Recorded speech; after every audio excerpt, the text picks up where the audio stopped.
So one of the case which has happened in the past is with Bunty's application, that is HDFC.com. Therein we were able to see that he is consuming an API to enter all the form fields into the database, wherein he has shown that many of the queries were like SQL injection queries, some HTML queries, some XSS queries, and etc.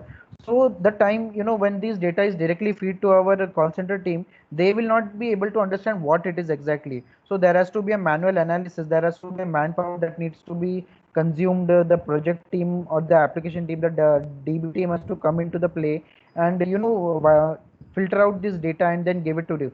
So to minimize this threshold, what we can do is we can have proper input validation with proper error messages that are not auto generated by the application. Now with auto generated means, yes, I know most of the developers are using these try catch blocks for exception handling and all, but most of the times what we do as a developer, we do as a mistake is we don't write a proper error message for exception, and when the exception occurs in the application during the runtime, then the stack trace is being shown to the user. And if a user is a hacker or is someone from this security field, he already knows how you can try to exploit these error messages, because Acha, the error Rishabh, message 1 minute. releases.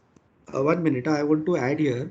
See, whenever the error handling is done, no, so there are two type of error handling. One is the error which goes to the end user who's using the application, and the second type of the error which is caused due to the runtime. So those error handlings should be taken separately. So the exhaustive error handling should be logging should be there for the internal troubleshooting purpose.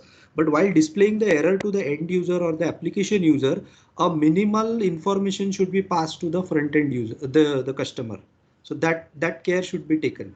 Yeah, go ahead, Rishabh. Yeah. So as Nilesh sir rightly said, so the error messages, we should try to avoid these issues, because the thing is, we as a developer know that okay, this is the application, but we don't know which user is from which background. And it is not necessary a hacker is always a mischievous person. He can be someone from our internal team as well. It can be someone from our user as well. So if someone understands the code, or he understands the structure, or he understands that why this exception error has occurred, he can try to basically bypass that exception error and do some SQL injections or some XSS attacks or something, stuff like that. So yes, we have to show the minimalistic error. For example, I can say one of the example is, if you put your username and password, and the password is incorrect, then you have to show that the username slash password is incorrect. Now the reason why is because come when I come to hdfc.com and I try to log in as a user, I don't know what is the username that is being provided to the customer. I will try millions of usernames and I will try to enumerate. Basically, I will try to gather information that what are the valid usernames. Then the next step would be to get in the application. So in the recent past also, we have seen many of the applications are having such sort of issues wherein the user enumeration is possible, and because of this user enumeration, we involve further attacks with respect to the password spraying or with respect to some brute force attacks, as we have seen. So the error message should be generic. Basically, an error occurred, please try again after some time, invalid username and password, something like such error messages should be used. Yeah, Rishabh, I would like to share one thing here, Balaji here, which you gave us a feedback for our API. Guys, which we did a mistake. I don't want you people to do it. See what Rishabh and Nilesh gave us a feedback in the API. See, lot of API validation checks and we do in the Oracle side. The Oracle package which gives an error, Ora error, that should not be displayed at the front end, what Nilesh and Rishabh rightly saying, because the front end guy, the hacker might understand what Oracle validations or what Oracle type we are using. When no data found, when others we use generally in Oracle, all that Oracle messages should also be customized and send it in such a manner that the person should say, if you have file number invalid, no data found, all that Oracle type messages, we should not send the Oracle error message, rather customize the message, Oracle error message, store it in some other variable or something. It becomes easier for the front end user. The hacker will also not know what is this message coming. We were rectified from our end, from Nilesh and Rishabh feedback in the LMS APIs, a lot of APIs which we did for the LMS side. So this is, Right. I want to share what Rishabh gave us the feedback. Right, sir. So Thanks, basically, Balaji. has since we have all the developers here, it is very easy, to communicate. Even though when you are developing your applications, you get some error, you just go and search it on Stack Overflow or some forums. So why can't a hacker do the same? So I guess this would be a very relatable statement to understand that why we need to have custom error messages and all. And similarly, in the APIs, coming back to it, we want our APIs to have a rate limiting implemented per user session and not as per the server. So when we move to AWS, when our APIs are set up in AWS, we may have a API gateway controller over there, and we may have a option to rate limit the request as well. But we have to rate limit the request at the granular level, at the user level, because the user will be trying to do some sort of mischief. It will not be the number of requests that is coming to you. We are not telling you that you have to cap your server to receive only 100 requests per minute. We are telling you to cap your API server to a user that is trying to send malicious requests, because in the network level up till layer 4 or 5, we are able to handle DOS very well with this load balancer, firewall, and most of the CDN gateways we have and all this stuff. But now what the attackers are doing is they are going to layer 7. They are going to layer 7 DOS attacks, and in layer 7 DOS attacks, yes, the APIs are the ones which are running on a very low computing servers, and they have a Yeah, very less so Rishabh, computing I'll power. add That is here. why I'll there add are here. layer 7 attacks on DOS.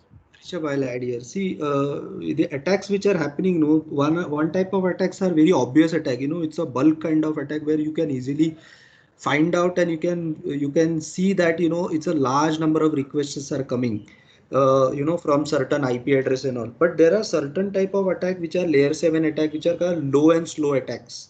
So low and slow attacks, generally happens on a layer 7, which is the top layer of the OSI, where the application level resources are used to attack the target. So for example, is the attack is launched with the help of usernames. So username, using the username parameter, a network device cannot detect that this kind of attack. For that, you require a specialized devices by which the layer 7 attacks can be detected. So the coming to the point where the rate limiting, which we are asking, so rate limiting on the, there are two things rate limiting can be done. One is on the IP address base, where the network level intelligence can bring in, and we can stop this kind of attack. And the second is the layer 7 attack, where the username kind of session based attacks can be targeted. So where the rate limiting has to done on the session base or the user ID base. That's what Rishabh was saying. Rishabh, go Yes, ahead. yes. So any questions until now? Balaji here again. Even Rishabh and Nilesh shared one more thing I want to share to you people. If you are not using OAuth authentication or something, if your API is used as user ID password, API user ID password, which is passed through a JSON or something, make the API user ID password encrypted format so that the hacker cannot understand what type of encryption we have used. The encrypting, decrypting it, you make it at the API after the receiving. That was one more thing also, which in the VAPT, Rishabh and Nilesh gave us the feedback. Correct, correct. Thanks, Balaji. Rishabh, your screen got truncated. Just give me a second, sir. I'll reshare. नहीं अभी proper था नीले अरे हाँ ठीक है चलो okay Now, sir. नहीं, वो आई थिंक वो एक बाजू नीलेश गया है क्या, मैक्सिमाइज स्क्रू करो है? ऋषभ एक मैक्सिमाइज सेकंड करो प्रॉपर था वो हाँ हाँ, प्रॉपर है करेक्ट अभी है। प्रॉपर है हाँ, हाँ. अच्छा, हम लोग अभी जो बात किया वो सबको समझ में आया क्या? मतलब are we Are we on the same page? हाँ, सेम प्लेज, और whatever we are talking, are you understanding it, और is there any you required a further explanation? Nilesh, even I didn't know about, maybe little knowledge you can share on that. JWT बोल के बोला है ना, authenticate के पहले एक word है, OAuth के पहले लिखा है हाँ. JWT. वो JWT होता क्या है? Java Web Token, sir. Okay वो Java short web form token. Use किया उसको। हाँ, JSON Java okay Web Token, okay JSON okay Web okay Token. Java web token बस काफी है, वो हम लोग ढूंढ लेंगे. हाँ सर, JSON Web Token भी आप बोलो, ये बोल दो, मिल जाएगा आपको. नो, बट वो ठीक बेसिकली है. कैसे टोकन बेस्ड है सर. उसमें कैसे होगा ना, आपका एक बार ऑथेंटिकेशन सक्सेसफुल होता है ना, तो एपीआई आपको एक टोकन दे देगा काम करने के लिए, और वो टोकन का एक एक्सपायरी होगा, एक वैलिडिटी रहेगा, वो Okay. उसके बेसिस पे ही वर्क करेगा, उसमें एक्सेस कंट्रोल वगैरह सब कुछ रहेगा। नाउ फॉर एग्जांपल एलएमएस में आपके पास 5 एपीआई है, एक अपडेशन का, डिलीशन का, एडिशन का, मॉडिफिकेशन का, और एक एक फेच का। तो एक जेडब्ल्यूटी आप बनाओगे यूजर को और उसको 3 ही रोल दोगे ऐसे। Okay. Okay. हाँ, तो समझ वो गया, थैंक सब यू, कुछ थैंक यू। आपका वो टोकन में रहेगा सेशन And जैसे। Yeah, yeah, Balaji, and this is also time bound session, so that yeah. this cannot be copied or used somewhere else. हाँ, Okay, okay, okay, got it, got it. Thank you. Carry on, carry on. Sorry, start, continue. या I am asking to other Balaji, other team members and all. So whatever we are discussing here is understanding, right? Everyone. Yes, yes, yes. Okay. Nilesh. Yes, sir. Okay. So Rishabh, I think have you covered our VAPT finding on the APIs, or you want to still cover that? Yes, sir. Most of the findings I've covered during my talk. So most of Okay. our findings in APIs were respect to the tokenization being not proper, the rate limiting issue, and the headers. The data that was transferred to and fro from the application server to the API gateway were not properly encrypted. So Okay, these were that some of the one major example findings. that also you can share, no, where we can see So sir, for the rate limiting, we request. can share. We can. No, So for username, password visible. That also Yeah. you can share. So in this, we can say that there was one API gateway which was exposed to one of our vendors. The problem when exposing such API gateway with the vendor is the vendor will call our API gateways. There are multiple ways he can directly include in the server path. But the problem is when understand this process. If I have given an API gateway to Nilesh sir and he can call my API gateway now. So now Nilesh sir has to make sure that the API credentials are not exposed during the request and response. It has to be a backend call. Okay. For example, it should not happen that once I put my username and password, the API is going to the HDFC for HDFC for authentication. It should not happen that between the request, I am able to see that the server is making a call to the API gateway now. I hope you are getting my point. So we have to we have to make sure that such sort of misconfiguration don't happen on our API gateway. And also when we expose it to our vendor, we have to tell them that, boss, this is our APIs, these are exposed, but we want you to put it in such a manner. If you don't put it in such a manner, then if something bad happens with our API server, if something goes wrong because of your authentication tokens, you will be in trouble. So Rishabh, for this, if you want to give some write up to them saying that, how they should communicate with the vendor, we can help them giving that what steps the other person should follow. Yes, sure, sir. Yeah. Yeah. So I think we have covered this API document, right? Yeah, we have covered major points of the API document. Okay. So we can move to the second document now. Yeah.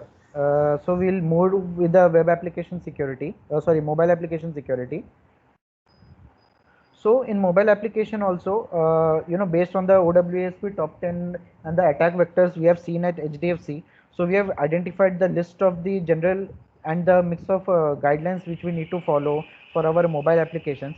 So in the general guidelines, most of the things are, to be checked. It is just a checking point that you have to go and check whether this. Acha, 1 minute, Rishabh, in this document, I would like to tell them that, so, this is a table we have created. So it's a Facebook, the version 1 we have created. Anyway, we can, make this document more and more, matured.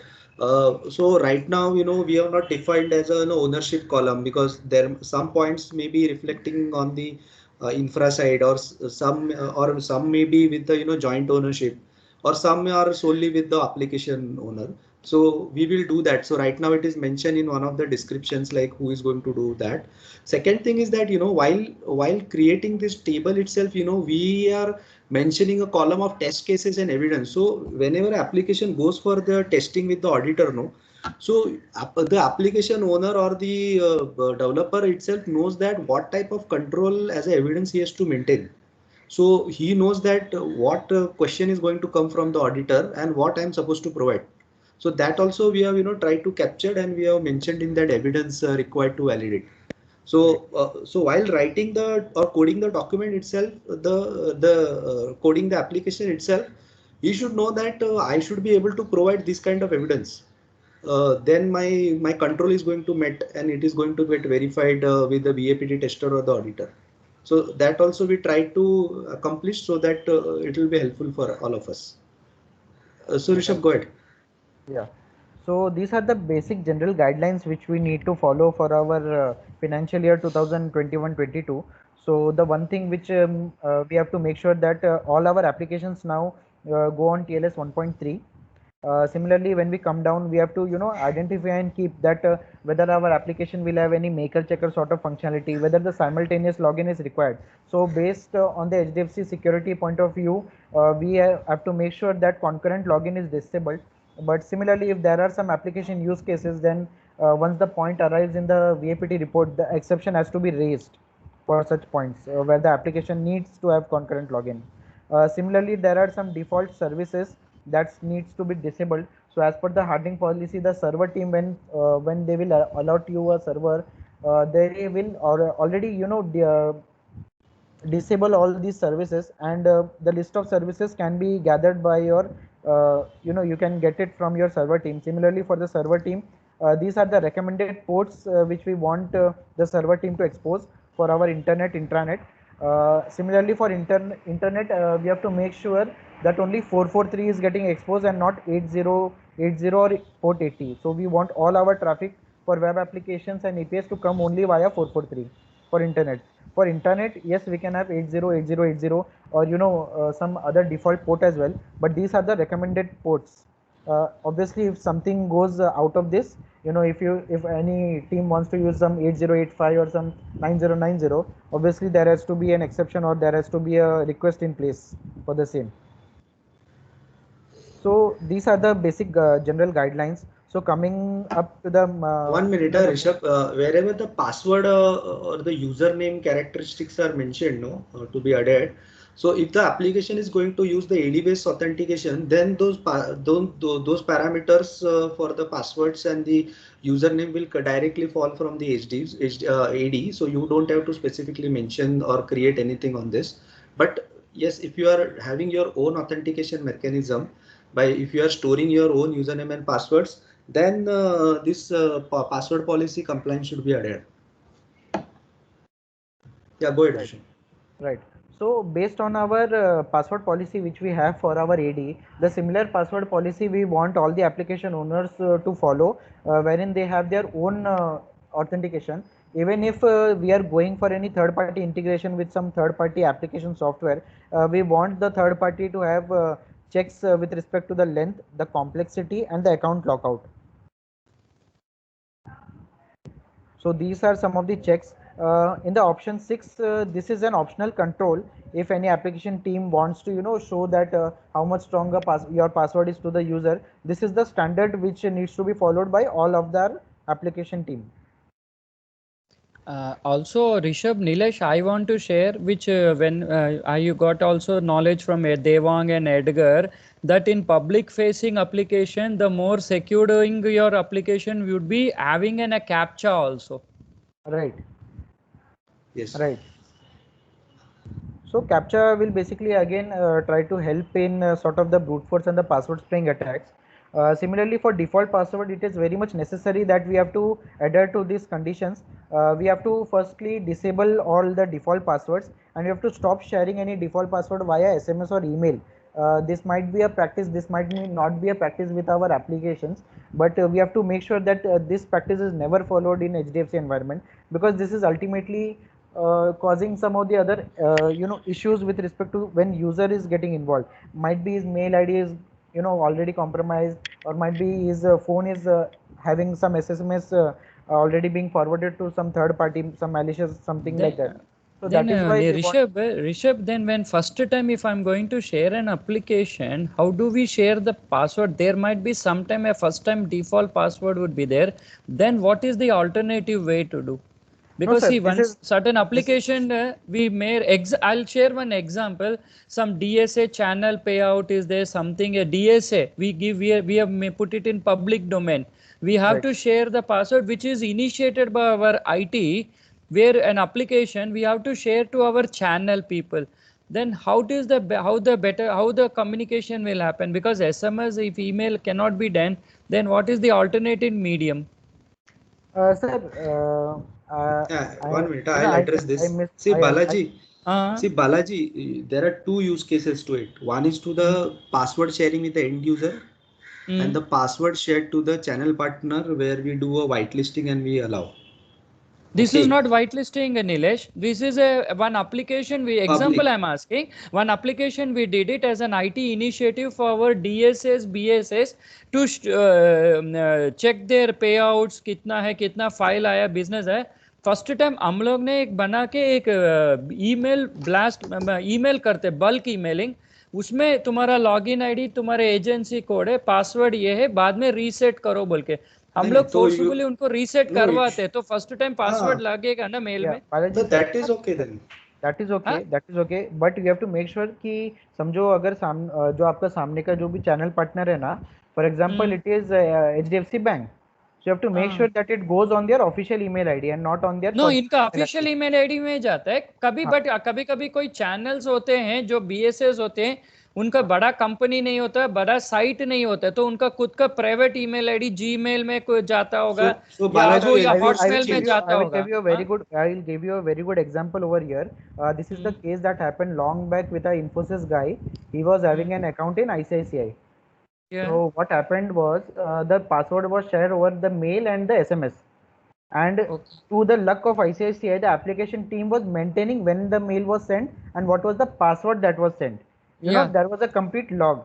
So या the Infosys guy had some issue, you know, like some fraudulent transaction that was happened. So what the Infosys guy did was he went to the bank and complained that this is your fault, that because of which my money is getting out from my online account. So what the ICICI guys did was they went to the all their logs, they fetched all their logs, they shared this was the date we passed your password over the email, this was the date you first login, this was the date you did this was the date. Okay, so we have all the logs, our authentication mechanism has passed from our end. Okay, we have sent the OTPs, we have sent the email, we have all the logs, we can prove that it is not a flaw from our end. Okay, this is a flaw from your end. So now you have to manage because this is your failure, not ours. So I hope we also have that log when we send yeah. we have that log when he logged in, when he changed the password, we have all those log. My only submission are asking is then what is the alternative medium to communicate the people? Like we do lot of IT initiative applications based on the business heads asking us, Balaji kindly develop. Now we are going to develop a corporate BSA. Of course, we may have OTP, or if we're not having OTP, I'm just asking what is the alternative medium to communicate Balaji, that people? Balaji, you Balaji, that is not communicate, but you communicate. forcibly ask them to change the password at first login. Reset. No, that question we have to put it somewhere here. Document that in each application, whenever you're going to communicate a first time, you make sure they reset their password at the first instance. Because without resetting, they cannot go and check the module. We should have enforced that concept. Correct, Balaji. Yes. So guys, why I raise this point is even I myself has to do, whenever sending your application and IT initiative application first time to us sending a bulk email, you make sure that you maintain certain logic whenever he is logged in, whether he resetted his default password. If he is not resetted the default password, until he resets the default password, he cannot use the module. So tomorrow that becomes a protectiveness for us that you resetted the password. Now if any resetting password has got by the hacker, it is not the responsible of HDFC. Right. Right, sir. So Okay. for our public facing applications, we need to do this because anyone can come and say that this has happened, this is a fraudulent transaction, I didn't do this, and this is on the rise. We cannot try to stop these fraudulent transactions anyway. This is on the rise. This is because of the users behavior, or what we can say, but this is on the rise, and we need to be clear on our end so that if someone comes to us that how did this happen, we are very much clear that sir, our security was on point. It is the problem of the user. Yes. So all your application, I also learned, I'm sharing all you new guys. We also learned from these people when they gave feedback. In each or your public application, maintain a log. Even auditors ask, when is the last login? When he did the first login? When he did it? And when he's resetting the password, and whenever he is changing the password, maintain the audit trail also. That when he changed the password, what like Balaji changed his password, I'm the application, like I'm changing my password, again I'm changing it, again whenever n number of time I'm changing, maintain an audit trail.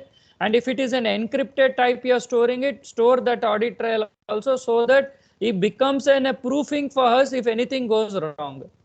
Right. So in the mobile application, there is a new, new addition which we have to make sure that we have in all our public-facing mobile applications and all the mobile applications where critical transactions are being handled. Okay. So we have to make sure that all our mobile apps have a MPIN policy, and these are the parameters which we want the developers to set for the MPIN. Already during the assessment of our 14 mobile applications under Edgar sir, we have made sure that the MPIN policy is in compliance with this, and the developers working in their team has made sure that they comply with this. But similarly, if we go on and develop some other application in the future, we want the policy compliance for MPINs to be followed. That is being listed over here. Yeah, correct. Yeah, go ahead, Rishabh. Yeah. So similarly, I guess we have already shared a mail for the OTP compliance that we need to follow for our web applications and mobile applications.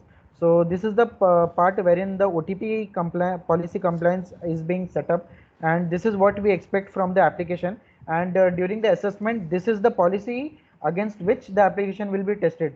So for example, if I get an application and I have to test the OTP lockout, I will check whether this is a transactional request or a non-transactional request, and I will also check whether it is being consumed in it is locked out in 3 attempts or it is locked down in 5 attempts. So this is the policy that will be checked during our VAPT assessments as well. So you have to adhere to these policies in your applications. Nilesh, I have a query which we experienced last time also. आप लोग ने बताया ना अभी 1.3 करना है TSL, ये कब से शुरू करना है? क्या होता है ना, कभी कभी हमारे API कुछ पब्लिक वाले या कुछ कंपनी यूज कर रहे हैं, उनका एंड में अगर 1.3 एनेबल्ड नहीं है, वो कर भी नहीं सकते, वो टाइम लगा रहे हैं. हमारा जब 1.3 एनेबल हो जाता है उनको प्रॉब्लम आएगा. तो see Balaji, I'm telling you, see how you should address. No, you should always comply with the highest standards, but you should have a fallback mechanism to comply with the old standards till it gets obsolete. Okay. Both can work in tandem. I'm asking. Correct. Like 1.2 भी रह सकता कुछ APIs के लिए और 3 भी हो सकता है. Correct.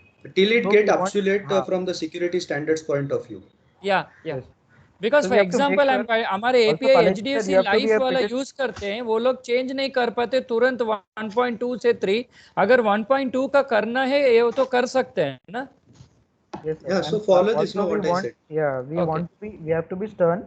Okay, we are going to expose only TLS 1.2 and 1.3. You have to make sure that you comply as soon as possible. Yeah. Because we cannot keep the endpoint open to attacks because of this TLS 1.1 or 1.0. Yeah, so for now it is only recommended 1.2 and 1.3. Okay. Only wherein the agencies are not being able to cope up with this 1.2 and 1.3, we have to give them an intimation that in next 6 to 1 year we will be stopping our services for 1.0, 1.1. Please make sure that you are upgrading. No, we have upgraded it to 1.2 only now. 1.01 nowhere it is there. Example, you can follow this for future. Future also. Okay. So when you plan to start this 1.3? We have planned to start this by April. This after once this document reaches you. So we expect by May all the applications are adhered to TLS 1.3 mechanism. Okay. Basically in the market now, Balaji, if you see the otherwise everywhere otherwise also no, there people have started adopting the TLS 1.3 also, but they have a fallback mechanism to support 1.2. So our journey should be towards that only. When you say callback mechanism, what is that callback? Fallback. Fallback. Okay call back मतलब change होने Fallback- call back मतलब fall, revert कर fall. देने का कि 1.2 पे वैसा बोल रहे हो? Balaji, सुनो. Fall. ओह फॉल बैक, ओके ओके हाँ, ओके। आप TLS 1.2 और 1.3 दोनों सपोर्ट करेंगे। अभी अगर हम लोग ने TLS 1.4 डाला तो 1.2 का सपोर्ट एंड, TLS 1.3 और 1.4 आप सपोर्ट करोगे ऐसे। तो फॉल तो बैक दोनों मतलब कोड 1.4 मतलब से आप कह रहे हो 1.3 दोनों हो गया। कोड लिख के रहेगा हिसाब से आप हाँ, चेंज कर पाएंगे ऐसा बोल रहे हो? अभी वो बालाजी, ये .NET फ्रेमवर्क जो रहते हैं ना, that हाँ they have the previous version support available. Okay हाँ, गॉट इट so ठीक you है, have to be thank ready you with very 1.2 and 1.3, but we recommend okay 1.3 because okay आगे ठीक जाके है हम लोग 1.2 बंद कर देंगे वैसे। So it should not okay happen ठीक कि when we say कि 1.2 बंद करो, you are not ready with 1.3 implementation. You have to prepare yourself for 1.3. Okay got it that means UAT सब बना के रेडी रखना पड़ेगा, ठीक है, हाँ गॉट हाँ, it, thank you very much, thank you. yeah. Okay, so these are some of the parameters and the policies which we want for authentication to be followed. So basically, this starts with the password masking at the entry. In the front end, we can directly mask our password. Obviously, we can give them a button, hide unhide button, to show them the clear text password on their browser. So similarly, all the user input that is coming to us, it has to come via a post method, because in the post method we have an added security that the response is not getting directly reflected to the end user. We have to craft a response. So this helps because when there are cases of IDOR or some, the hacker is trying to identify or trying to exploit some get method mechanism. So in the post method, we can handle this completely, fine. We can directly, once authenticated, send the user to some, the, the main homepage of the application or some third, whatever page you want to send him the user to. So basically, we want all the user input to only come via post method. Obviously, there are some places wherein get method is, necessary, but we have to minimize the use of this get method, because with get I can try to get basically anything from your application. If So loopholes are similarly, present. If yeah, if loopholes are loopholes are present. present, so basically this also talks about the server side validations that needs to be present for all the user input. We recommend that there should be a server side validation, and this should also be for the password policy. It should not happen that you have coded some, the JavaScript or the front end script on the mobile application that is being in local, because that can be easily bypassed and the password policy can be broken off. Even for the mobile applications, developers tend to use the local storing mechanisms to check all these things. But yes, once we connect it to the ADB shell, we are able to access the application files, the log files, and the other sensitive files on the mobile application, and that can be played with. And mobile applications, talking about mobile applications, one of the major problems in mobile application is with respect to your source code obfuscation. So if you don't have proper source code obfuscation, a hacker will simply download your application from the Play Store. He will put it in, some of the reverse engineering tools, and he will get all your source code information from that application very easily. So it is not a big task to get all your source code information. So yes, server side validations with, and proper source code obfuscation is very much necessary. So talking about the author, the roles and the session management, each application owner has to make sure that they have properly defined roles in their database and not coming from the OU, because here I can say there is a, why we don't want to keep complete dependency on the AD OU is, let's say for example, you have an admin OU and a user OU for an application. By mistake, if the server team or the AD team by mistake transfer some, normal user to the admin OU, directly once he logs into that application, he will have the admin access. So if you have a basic mechanism in your database wherein we have maintained that Rishabh ITC will be having a user OU, so once your authentication is performing, you can basically check with your in-house roles database and check whether this person is actually authorized for admin or it is actually authorized for a user or a audit role. So the dependency directly that is on the ADOU is very much less, and the misconfigurations that can happen with the different teams that are working on the AD can be also reduced to the application level. So session management, yes, we are following a very nice session management for most of our applications. but now we recommend that the session idle timeout for most of the application is 20 minutes and 30 minutes. So now we recommend that it has to be 15 minutes or less. So maximum it can be is 15 limit. Less you can, you can keep it as per your application requirement or your application functionality. You can keep it less. If it is a very critical application, you can keep it very less. Looking at the bankings, they mostly follow a idle timeout of 3 to 5 minutes or 10 minutes maximum by different banks. Similarly, for the session IDs, we want it is to be minimum 15 characters with alphanumeric combination, and it should not be guessable. So if I am doing a session, session attacks, I can also try to guess your session ID, and I will try to generate millions of session IDs and will try to hit your application and try to do a session hijacking. So I have to make sure that the session ID is properly created. It is a alphanumeric and not easily guessable. So it should, for not easily guessable, I mean it should not be like ABCD 123 for Rishabh, PQRST 1234 for Nilesh sir. So in this, when I come to know that your session ID is ABCD 1234, I can basically go and do PQRS 1234, QWASP, something I can just add 4-letter 1234 will be common. Basically, So dictionary attacks on the session hijacking. Yeah. So we have to make sure that it is not very much easily guessable. Also, your session IDs should be properly binded with your, CSRF tokens or the different tokens you use in your application, because of the session hijacking attacks. We have seen more of the session hijacking attacks in recent VAPTs in most of the applications. Similarly, now Devang's team has taken up a very nice idea. They are doing a user IP check and they are checking it with the session ID. So, for example, what Devang's team currently is doing is they are checking from which IP the user has logged in. So, for example, the IP is 10.10.10.10 and they are checking the session ID. Now, if someone else is trying to, ping the same session ID to the application, they are checking what is the IP of that. The user was of the request, and if that IP is not matching to the valid session ID, that is 10.10.10, they are not allowing the user to hijack that session or come into that session and take control of the application. So this is something which is already being started with Devang's team.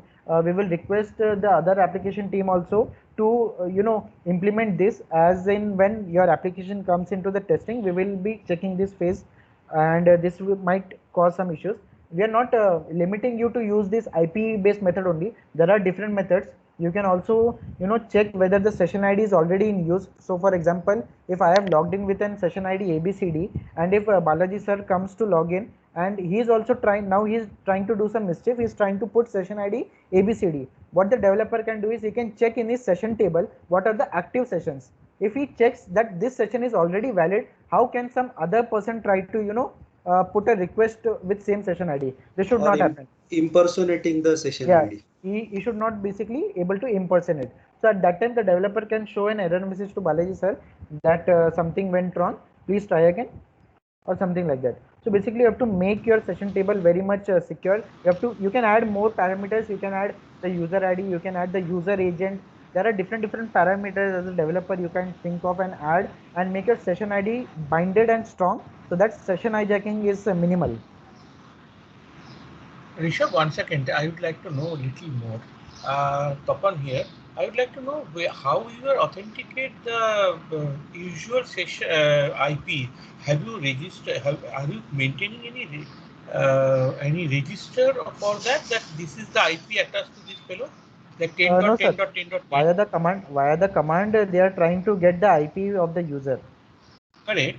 But how you are authenticating that is the correct user or not? That you have reference point? No, Tapan, we are not whitelisting IP, or we are not making a check on the IP address. We are using that information to validate the session ID allotted. Like this IP has already taken this session ID. Why there is a request coming for same session ID with the different IP? Right. So at the same time, when one session is on and the second session is coming. Okay. Right, sir. So for example, I can take in our HDFC building, if I go with my ID, okay, and I throw the ID from up and give it to some other person. If there is no proper access control and that person comes with my ID, shows and goes up, this is a problem.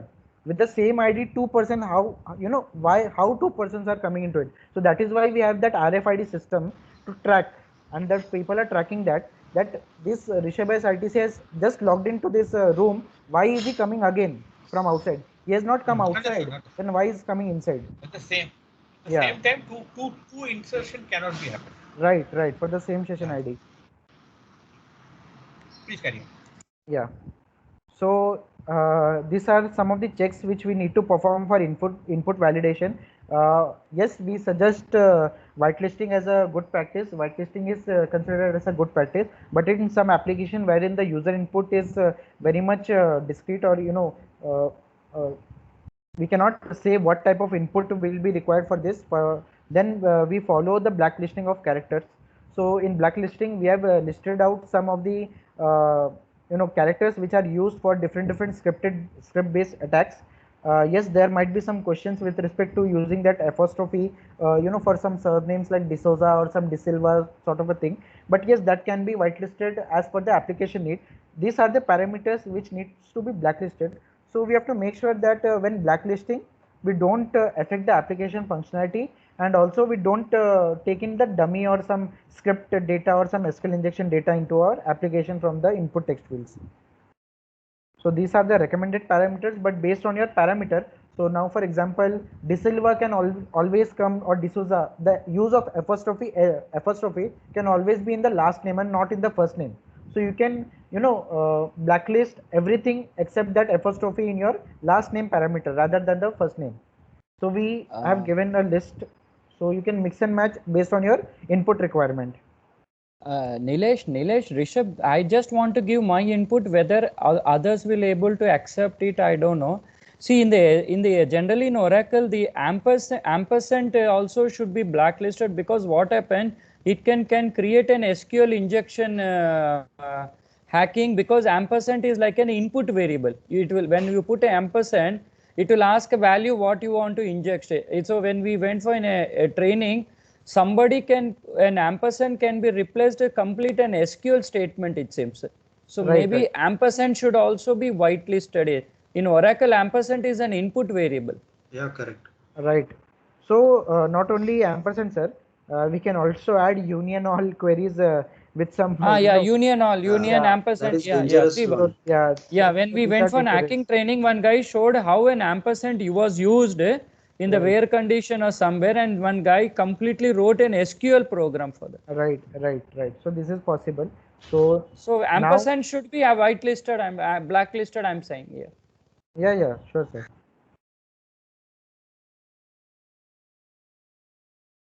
So this will now also include this, because some of the applications might be using some other database. So yes, we need to blacklist such characters. So noted. We will add in and we will share the doc. So coming to the point of auditing and logging for mobile applications, these are the points which needs to be audited and logged in your databases, and these are the values that needs to be logged for all these parameters. So you can just go through it once. So this is for mobile application. That is why the location comes into picture. So in some applications, they have the access to the GPS, so they can try to log in their location as well.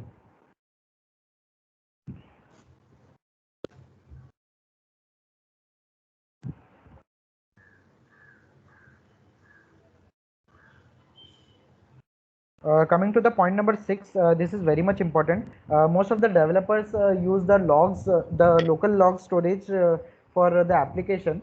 So we have to make sure that the sensitive information with respect to the SQL or some authentication logs are never stored in the local storage. I mean the storage that is in the device. So in the user end, there should be minimalistic logs, and the logs which are never useful, to come back to our application or provide some more damage to some of our infra. So the logs can be, you access this page, you access that page, you did this, you did that. you clicked on this application, you clicked on this, but it should not store the sensitive information like you transferred this much money, you deposited this much money, this much loan amount was given to you, this is the SQL query which was used to input your command to our server, or this is the password you used to log into the application. So these are the type of sensitive logs that should be not present in our local storage. It can be in our database in our end, not on the user's mobile.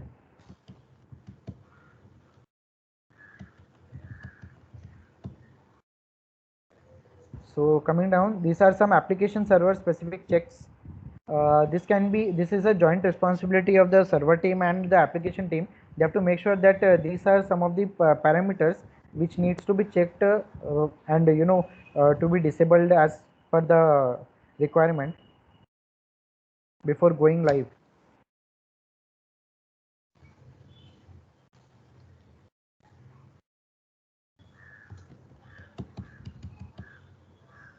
And these are the encryption policies which we want to highlight.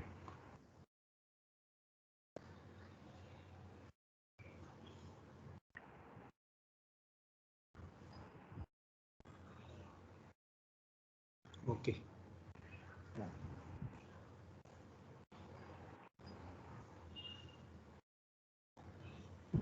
And these are with respect to the API integration happening in the mobile applications. So we recommend all the API integrations that is happening with our mobile application should have a very strong HSL. All the communication should be on the HSTS, and all the API content should be validated. The token expiry should be set. Similarly, for IDOR sort of attacks, I think most of the application team has already seen this, that I am logged in as a user ID of 1234, but I am able to view the data of one user ID 444. This is Balaji. What Rishabh is telling, I just want to add one thing for all the new guys or a new consultant or new team members. All your site, LAN and web DMZ, both should be in HTTPS. That is SSL. HTTPS. Make sure that it is in HTTPS always, because it's a secured layer. Right. Both LAN and DMZ API. Right. These are some of the developer checks that needs to be performed from the developer.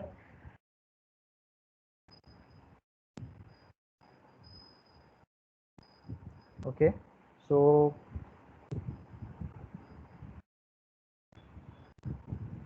Rishabh, अपना payment gateway का जो call हो रहा है अभी, उसमें अपना कुछ फाइंडिंग आया था क्या अभी? करंटली नहीं आया था सर. नहीं आया था ना? नहीं.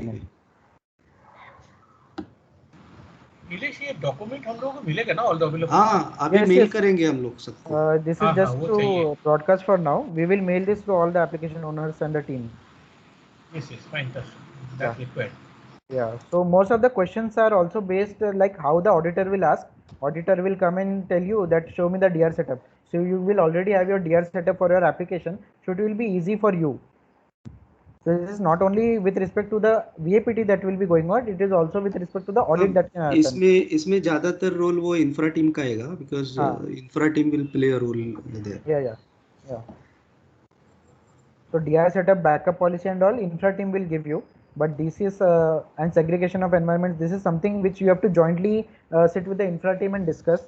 Since now we are moving to AWS, we will have the UAT, the staging and the production environments properly for most of our applications. That just to update you know, on the AWS front, no, we have deployed we have created an environment in AWS called a landing zone.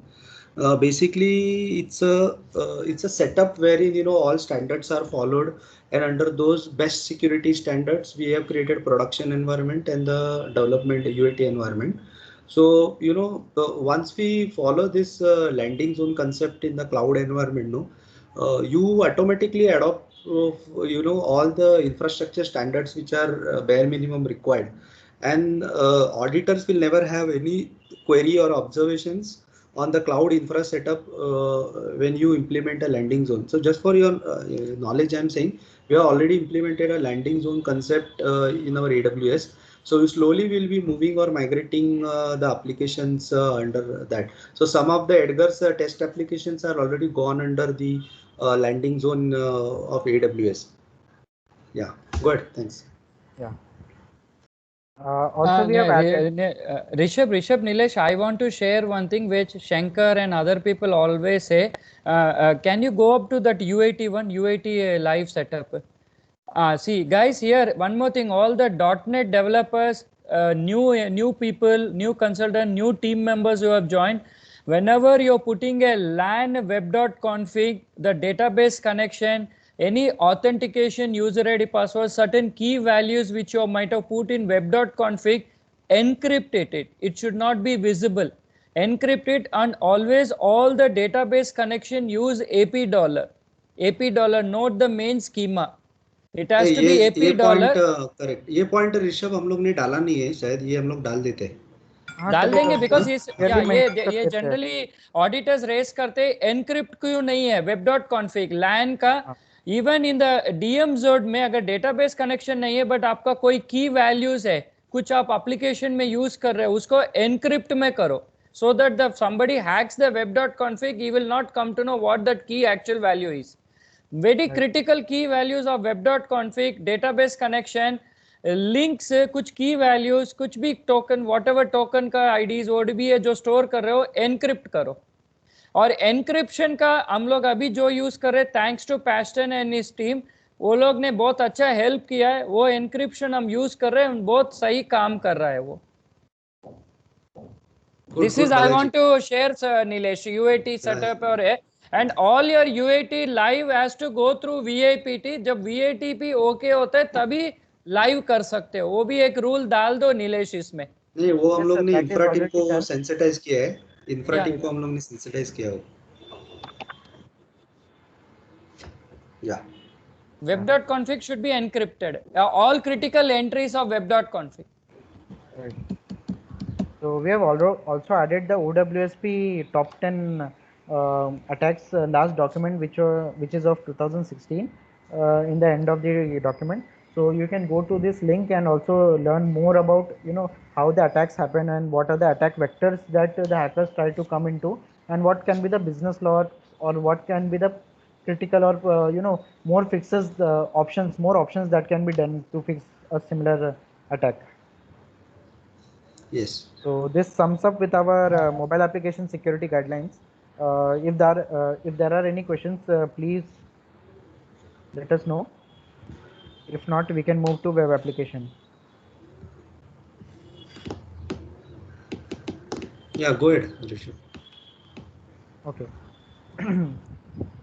So again, coming to the web applications, these are strictly with respect to our web applications. Most of the points are in line with the mobile applications, but some of the controls or some of the points which are not valid to the web applications are just being rectified and removed.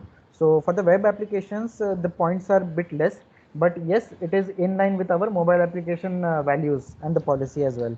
So even if we start with our web applications, the guidelines and all the password policies, everything is in line with the mobile application. Which we have here, Rishabh, I want to add, I want to sensitize them on one basic common mistake which we do and how it has impacted. So whenever we create any web application, we don't turn off the auto password parameter off. Autocomplete in HTML, and in I think Chrome there is a JavaScript is there.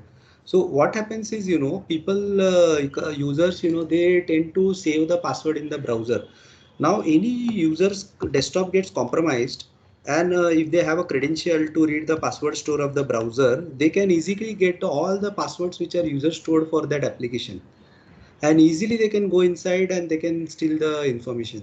It's a simple check wherein you have to enable this HTML parameter for the IE and the JavaScript for the Chrome, Mozilla, that this should not be allowed to save the password.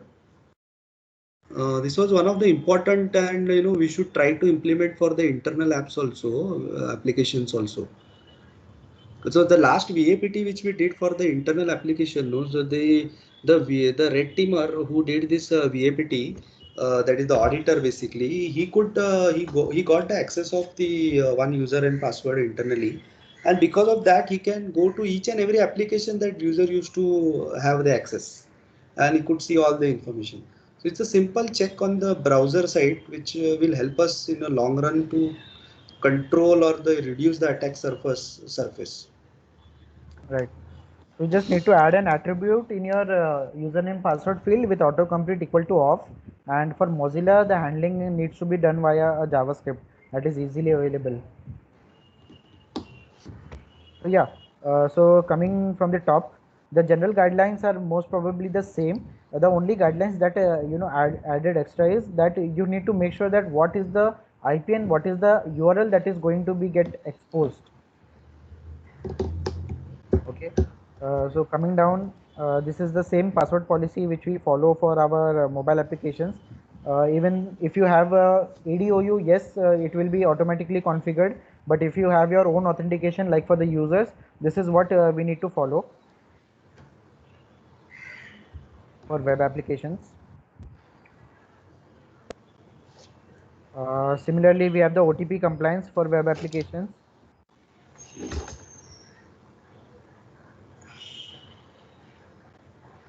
इसमें captcha भी डाल दो login का हर जगह। मैंने सुना है नीलेश ऋषभ कि अभी कैप्चा भी स्टैंडर्डाइज हो गया कहते ओटीपी Yes, के sir. अलावा भी ओटीपी के साथ, सॉरी ओटीपी के साथ पॉइंट एडेड है, पॉइंट एडेड है हाँ sir. Okay, thank you, sorry thank you very much. हाँ, so if in the web applications you are not able to provide a MFA for all the user account, we recommend at least for the admin account you have to provide MFA. MFA stands for multi-factor authentication. Multi-factor authentication, yes. It can be your email authentication, your mobile OTP based, or whatever you want, you can keep that. But it has to be enabled at least for the admin roles. If it is enabled for user role, it is well and good. But at least we want it for the admin roles of the applications.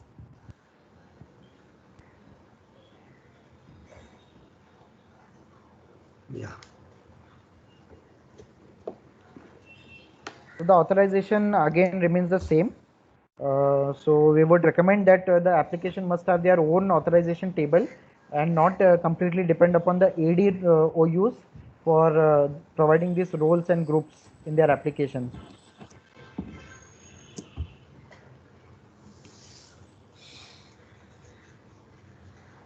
And yes, in the web applications, the auditor might ask you that what are the roles and what is the role matrix, what is the procedure you assign a role. So you can already have that approval mails or your role matrix being officially signed off from the IT head or the business head, whoever is included in the project.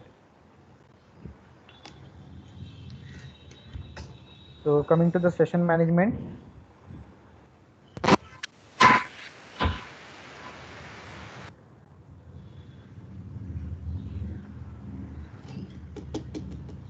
No, here also, I think we have discussed a lot of things in that other document, right? Yeah, we have already discussed.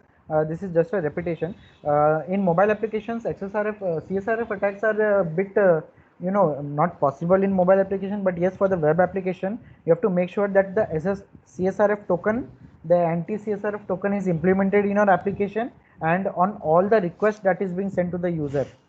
All the requests wherein the user inputs, may it be the forgot password request, may it be some data entry request, may it be some transfer request, any of the requests, it has to be protected with your CSRF token so that CSRF attacks are being minimalized. What is CSRF? Request forgery. Request forgery attack, wherein, for example, I can say if you are doing a bank transaction from X account to Y account for some amount of ABC rupees. So what an attacker can do, he can send a crafted link to the user wherein the request is already performed. Okay, the request is already pre-made in the HTML form. In the HTML form, and it will hit your server. For example, the attack needs to go at hdfc.com/action.php. He will already create a post request in a form and just send the link. Once the user clicks on that link by mistake, then it will do a auto submit of that request. The user will not be able to see anything. He will just see a white screen and the auto fill of that request will be submitted. And if the session is active on your web browser for that bank account, the transaction will happen. Fund So to transfer हो stop, सकता है without हाँ for हाँ example Shashi. हो सकता है, yes. So to Okay, stop such okay. sort of attacks, we need to implement CSRF tokens. Basically, it's a request forgery where you are changing the request on without intimating the user or without his knowledge, and you on behalf of his credential or the session, you are executing something else without his knowledge. Mhm. Okay. So again, we have the client side checks.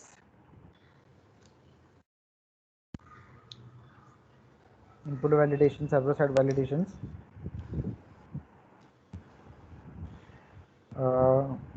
Similarly, we have the auditing for our web applications.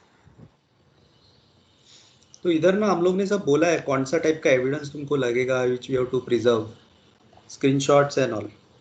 So you'll be able to provide a screenshot of the whenever auditor asks. Okay. So these are the some application server specific checks. So here we have mentioned that the customized error messages should be thrown, which we discussed during the API. So for all the web application, the directory listing should be disabled. ये तो ज़्यादा infra team करता है इसलिए. Yeah. And the point which was mentioned by Balaji sir, we have put in over here that all your default files and directories should be protected. So we have not mentioned. उसको थोड़ा elaborate करते हैं so that we can everybody will elaborate. Yeah, we understand. will elaborate that what are the default files we expect you to encrypt with respect to your web applications. But yeah, we'll do that. And similarly, we have the encryption standards for web apps and some developer checks with respect to your web application. So in this is one of the important point. We have seen this in many of the different applications. We have not seen this yet in HDFC, but yes, this can cause a problem if the robots.txt file is not properly configured. Sometimes to stop the bots from accessing some certain directories or files, we tend to expose some sensitive information in this robots.txt. नहीं इसका ना background दे दे. ये Google का ना engine कैसा काम करता है for the public facing application, so the others may not know, so just explain them in a simple. So basically what robots.txt is used for, it is used for listing, or and it is used by the bots that are accessing your web application. So different bots might be accessing for SEO reason, for tracking reasons, or some XYZ reasons. So in the robot.txt file, what the developer basically does is he tells the bot that you are allowed to visit such directories and you are disallowed to visit such directories.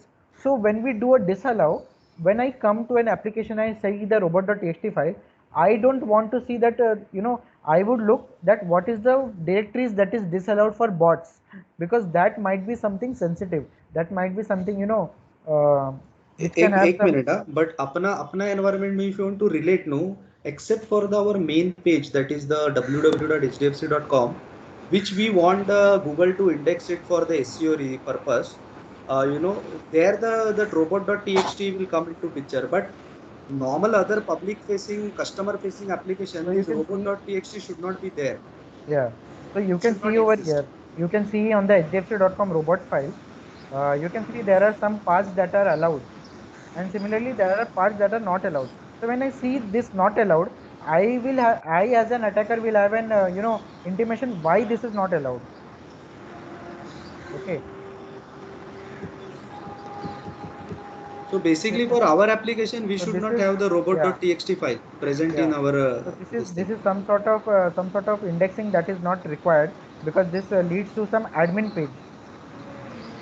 So we don't want anyone to know that we have an admin page on this. So the work is already going on with the Bunty's team. They are updating their robot file, but this is an example which we can tend to show for this point. But Nilesh जब directory और directly files जब restrict कर देंगे तो वो open कैसे कर पाएंगे?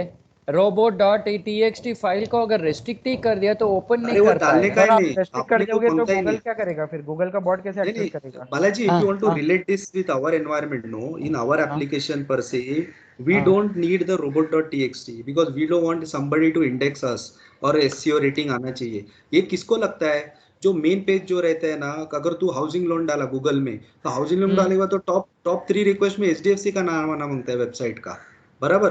Because customer should find out HDFC name first. तो उसके लिए हम लोग क्या करेगा, अरे मेरा वेब पेज है ना वो अच्छा रैंक होना मांगता है गूगल में। जब गूगल इंडेक्सिंग करता है ना, तो उसके पर्सपेक्टिव से रोबोट डॉट टी तो एक्स टी अपना एनवायरनमेंट में इसका जरूरत नहीं है। नहीं हाँ नहीं नहीं, you mean to say, no no, why I asked this, when you mean to say .NET जब .NET फोल्डर जब क्रिएट होता है या जो .NET प्रोजेक्ट जब करते हैं तो robots.txt ऑटोमेटिकली आता नहीं है नहीं क्या? नहीं, डालना नहीं पड़ता है रे, अपने को डालना डालना पड़ता पड़ता है। है। तो ये गलती से भी आना नहीं मांगता, ऐसा हम लोग बोल रहे हैं। हाँ और अगर आ डालना गया तो पड़ता ये, है, ओके अगर ओके, डालना पड़ हमको रहा है किसी डालना पड़ता रीजन है। से, हाँ किसी रीजन से आपको मार्केटिंग टीम बोलता है ना डालो, तो you have to make sure कि कोई सेंसिटिव फाइल्स या पाथ आप एक्सपोज ना कर दो। तो you mean to say public facing का फोल्डर में कभी डालने के लिए बोला तो आपके थ्रू सेंसिटाइजिंग हुआ है कि नहीं चेक करके डालना यस बेटर है बोल रहे हो, yes correct? Yes yes yes Yeah, yes. that point I want to HDFC raise because even I never, thanks to you, both of you, even I got knowledge of this file just now. I need know that there was a file like this exists and है। तो मैं अभी क्या ये बोल देखिए रहा ना कि सर, अगर यहाँ कभी पे अभी आप पब्लिक फेलिंग फोल्डर में डालने के लिए बोला है तो सेंसिटाइज करके फिर डालो बोल रहे हो। अभी Okay. यहाँ पे आप देखोगे ना, ये hdfc.com का robots.txt है। अब मैं यहाँ पे ना ये फाइल में ज़्यादा इंटरेस्टेड रहेगा क्योंकि एडमिन दिखा रहा है, एज अ हैकर। क्या एडमिन है एज अ हैकर। हाँ बट ऑब्वियसली। hdfc.com साइट ये फाइल डाला होगा कौन और हाँ कौन तो डाला डालते नहीं हैं नहीं, जनरली? वो बंटी रिक्वायर्ड का ना टीम बालाजी। डालता है, सी वो physically. Balaji, they want automatically to rate. आता है क्या? मैं बोला नहीं रिक्वायर्ड नहीं बोल नहीं रहे हो बालाजी, सर बट आपको डालने बनाना कौन पड़ता है। ऑटोमेटिकली आता है क्या? नहीं बालाजी आपको सुन ना बनाना। बालाजी। हाँ See Balaji, we want to get rate top in the Google ranking na. तो you So put it, we need okay. that, but we found a problem in that file which we are working with them to या correct no no that. But no it is no no done no sir, no, it is मैं done. Where I am coming Nilesh, ये जो file आप लोग ने डाला या जब बनाया .txt बना के डालना आपको पड़ता है, बना के कौन डालता है जनरली? वो डेवलपर डालता है। डेवलपर डालता है।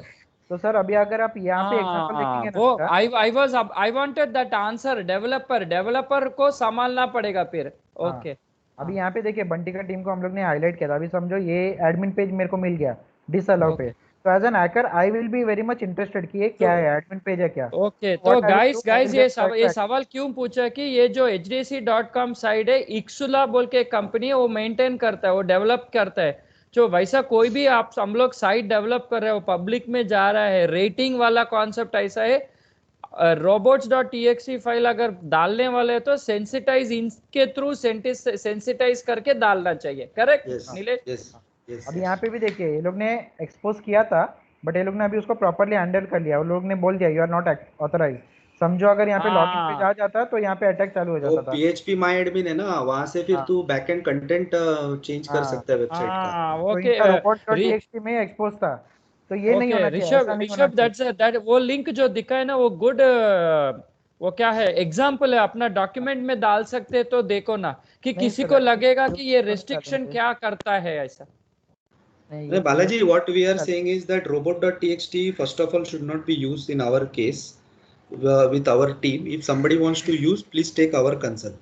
हाँ या दैट पॉइंट डाल दो कि नहीं, वो पॉइंट डालो कि if somebody has to put contact the concern ये टीम इन नेटवर्क टीम सर्वर टीम, वो भी जो भी सर वो वो तो होगा पॉइंट ही ना में सर, डालो, डॉक्यूमेंट में बोल रहा हूँ। वीएपीटी जब वीएपीटी के लिए आएगा तो वो भी तो चेक होगा ना sir.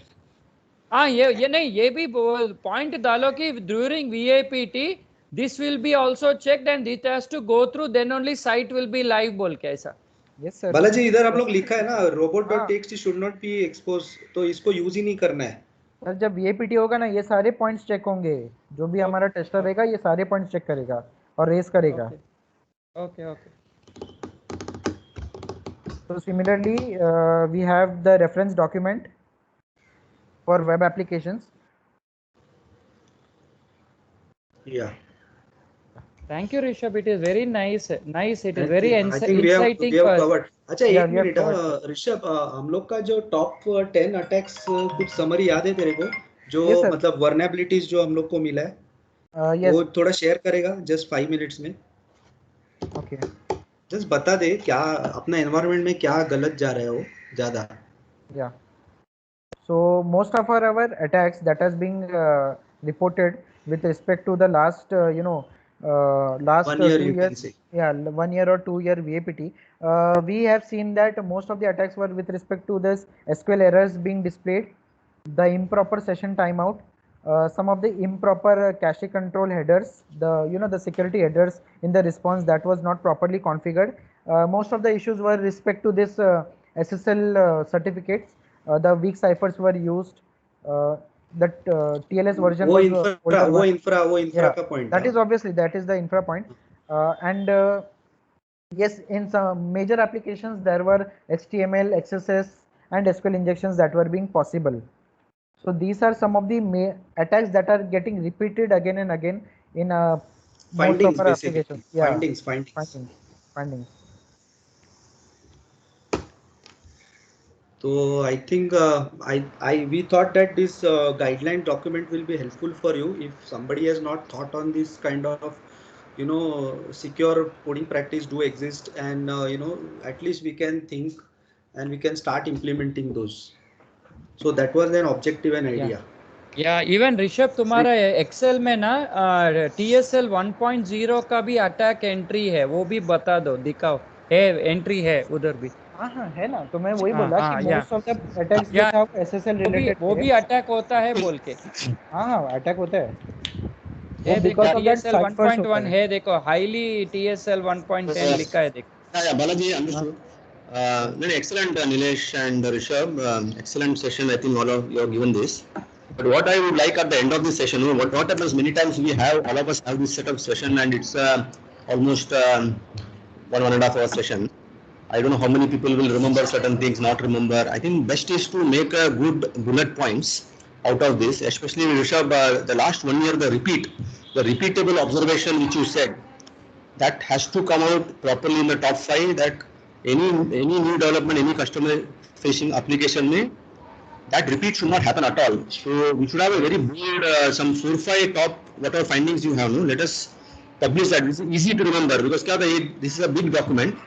Can we make a very summarized 10 to 20 points, and then they can refer this document for any more details. But at least can we make a 10 to 12 bullet points on these are the don'ts. Especially I am interested in mentioning the don'ts, not the do's, the don'ts. That is, this should not be done like this.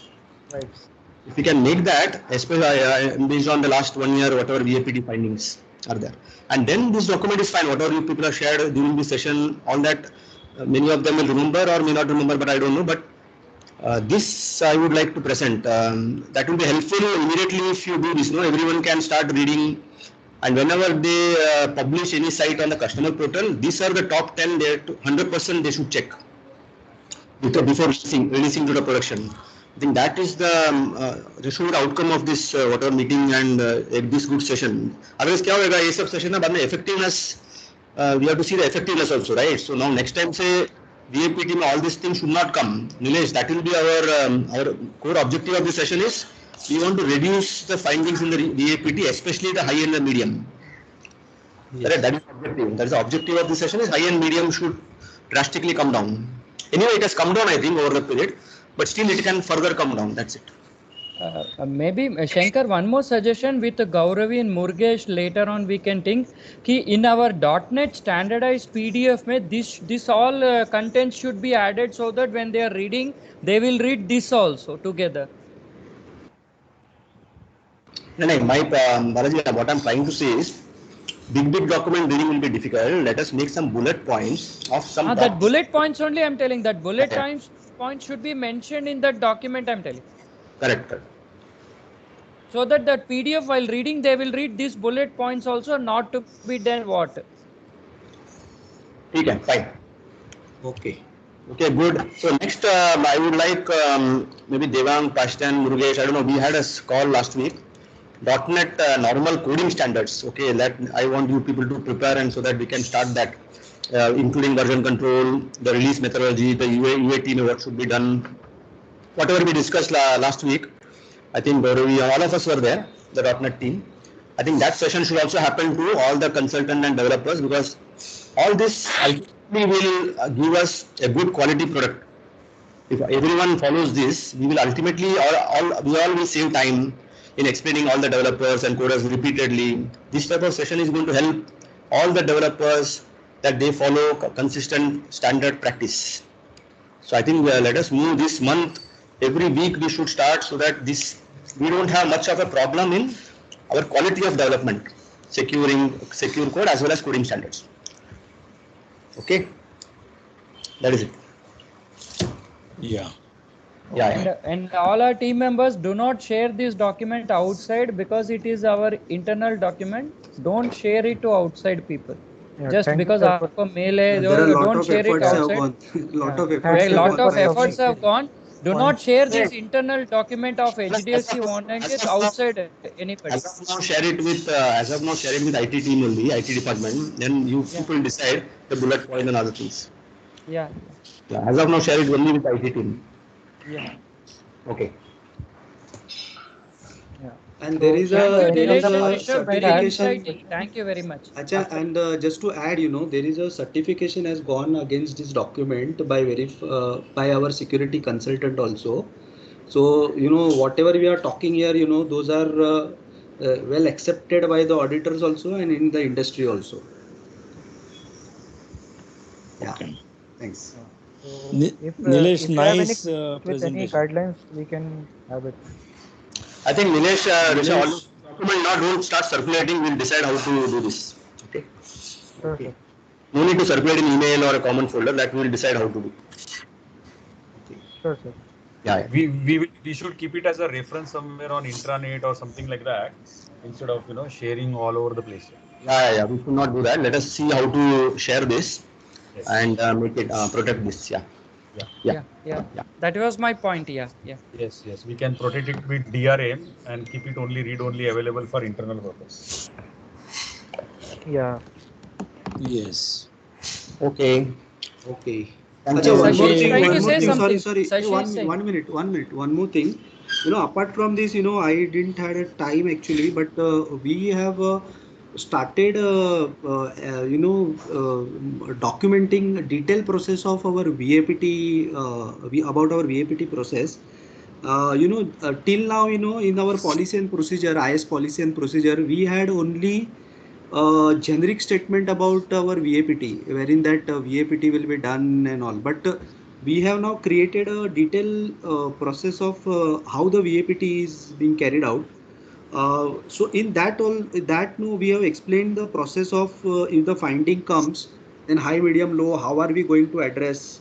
And if we are not able to address those high points, then there is an exception should be taken by respective owner. IT. And IT head should aware of it, and then sometime it is possible that we may have to roll up these observations to our the chief risk officer also. So we have started documenting that. So I'm saying that if this get accepted in our policy procedure, no, then everybody has to follow this. There will not be any escape or negligence towards it. So there will be lot of awareness will be coming into the top management about this. Yeah, So and soon we that's will what. have a tool as well to facilitate our assessment methodology. Yeah, so we are working with the vendor wherein all this going to get published in one dashboard, and so everybody will have, like, the concerned team or the stakeholders will have the visibility for this, like what are the open points, since when it is open, these kind of maturities coming in our processes. So I thought I'll just explain you. Even Shankar Milin can put more light on it. No, I'll add to it, Nilesh, that not only secure coding practice, that is already we'll be able to measure. Even I was telling, since all the developers are in this forum present, maybe I never had opportunity to talk to all of them or address, because we address normally separate teams. But what I want to praise the .NET coding, mostly our environment we are talking is mostly .NET, whether it's MVC, .NET, whatever platform. We want to now see the improvement in the quality of the delivery itself. That is, what I mean by that is, when it comes to the development, after that it goes to a tester. The tester is many many teams have got internal tester also now. Then it goes to USG or business teams, and then some iteration happens. But at least on these two aspects, that is secure coding as well as on the coding standards. I I'm assuming many of you know, but I want to reiterate that Devang and Paston are our team to reiterate all those coding standards. Once we do that, we will be also measuring those. All the developer and consultant has to follow that. Once we start measuring it, we all know, will know the quality of the development, improvements. So slowly we have to improve in all aspects. Okay, the only thing that will be left out is the functional testing. Maybe the USG team, business team has not given the proper requirements. Some screens change here and there, some textual change. But coding wise, all of us should raise our standards by understanding all this, whatever we are training you. All of us are putting a lot of effort in training all of you in understanding coding standard as well as secure coding. So when we put all this effort, all of you have to strictly follow it. Okay, there should not be any negligence in not following it.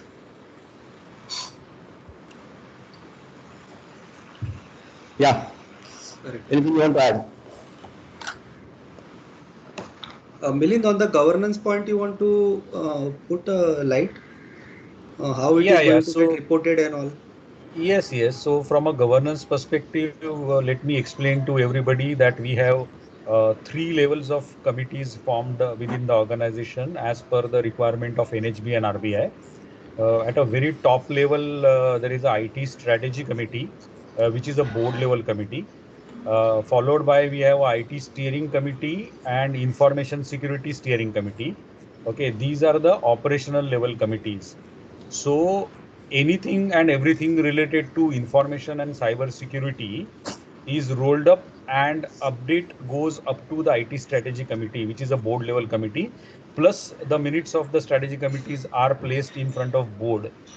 So ideally speaking, information security and cyber security now has a relevance up to the board, and as per the RBI and NHB guidelines, board members are individually responsible for maintaining the hygiene within the organization from information and cyber security. So that's the importance now everybody should understand. So when we look at the top, when the top is responsible, naturally a top-down approach or a bottom-up approach, whatever approach that you consider, ultimately at a lower level, the lower level concept is called as security by design. So that means the very lowest to lowest level is the design within the coding itself. So when we follow standards, coding standard practices, so that we avoid creating kind of a gaps within our coding, so that eventually these security measures will roll up and then they will get governed up to the strategy committee and the board level. So we want to create that awareness within the whole of IT organization. So this is the opportunity. So please understand that the importance of the information security and cyber security is up to the board level now. And every individual of the organization, it is not only IT, it is every employee of the organization has to contribute within it, predominantly from an awareness perspective. So from a technology or a IT or a development perspective, you should have the awareness of OWASP top 10. How do you do and follow the secure coding practices? Likewise, all other employees will have to follow the awareness from, how to understand and identify a possible phishing email and avoid clicking any of the linkages received from such possible phishing email and all that. So my take here would be that every individual employee has to contribute, has to create the awareness and participate into whole of this information cyber security governance that we are trying to put in up to the board level. That is what my take would be. Yeah, and there are a lot of maybe possibly last 2-3 months there will be new joinees as a contract basis, may consultant somebody would have joined. Any doubt, any problem, anything you are not understood, talk to whoever you are reporting to, or even to the higher level. Or what we are trying to say is, don't be in doubt. Ask doubt. Wherever you are having some issues, doubts, clarify it before you actually deliver. So please be open to communication. Ask any doubts you want. Don't be just sit and maybe think that nobody is going to think something wrong if you ask some doubt. I have seen this. I'm just telling the experience. Sometimes we feel that some small silly doubts we may ask and they may think, अरे इसको इतना भी नहीं आता है. About that. नहीं आता है, क्या करेगा? There is no problem. At least you are learning that thing. So always use this platform. Ask your seniors or whoever you are getting any doubt you have, ask it. It doesn't matter whether it's not going to matter that they are going to think something wrong about it. With that, maybe I don't know this small aspect of the coding or something. Better to clarify rather than not doing it or not asking it. So please be free to ask. Especially I'm telling maybe in the last 1 year, some of you would have joined new in the last 1 month, 2 months, 3 months. Maybe because of my other things, whatever communication was possible, you may have got or half trained or whatever it is. Please ask doubts. Ultimately, we want to follow coding standards, secure standards, all the standards we want to follow it. Correct. So as Shankar, Shankar rightly said, okay, a wrong assumption, do not assume anything. A wrong assumption can lead to a major gap. Okay, so do not assume anything, smallest to smallest doubt. Please get it clarified, number one. Number two, most of the organizations, they have a peer-to-peer review.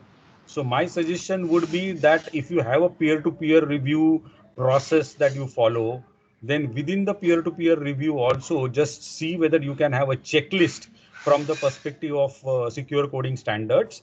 And within peer-to-peer review, see whether you can identify such kind of a coding related issues and fix it there and there, so that the gaps will not get identified during the VAPT cycle itself. So that peer-to-peer review can also be one of the aspects that one can look at.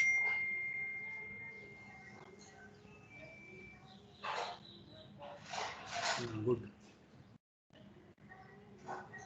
Yeah, that's it from my side.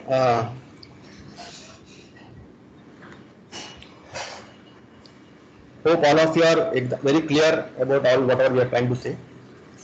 Even now, if you have any doubt, maybe if you want to have some next 5 minutes, anybody has any doubt, you can ask on the general. I'm talking about in general question, not the technical question. Technical question you can take it offline later. Anything you want to have, or any problems you have, any issues or anything in the development aspect.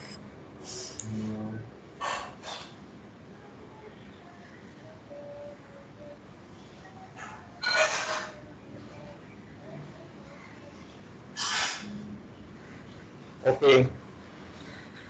Good. Rishabh and all of you, thanks for participating. Yes. All of you. Very good show, Thank Rishabh you, and Rishabh, Nilesh. Nilesh. Yeah. Thank you. Thank you. Very good show. Yeah. Thank you, Thank everyone. you. Thank you, Nilesh, Rishabh. Thank you. Thanks. Thanks.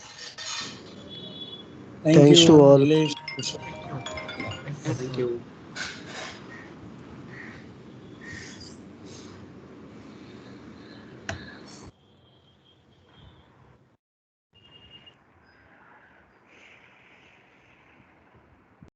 Thank you, Nilesh.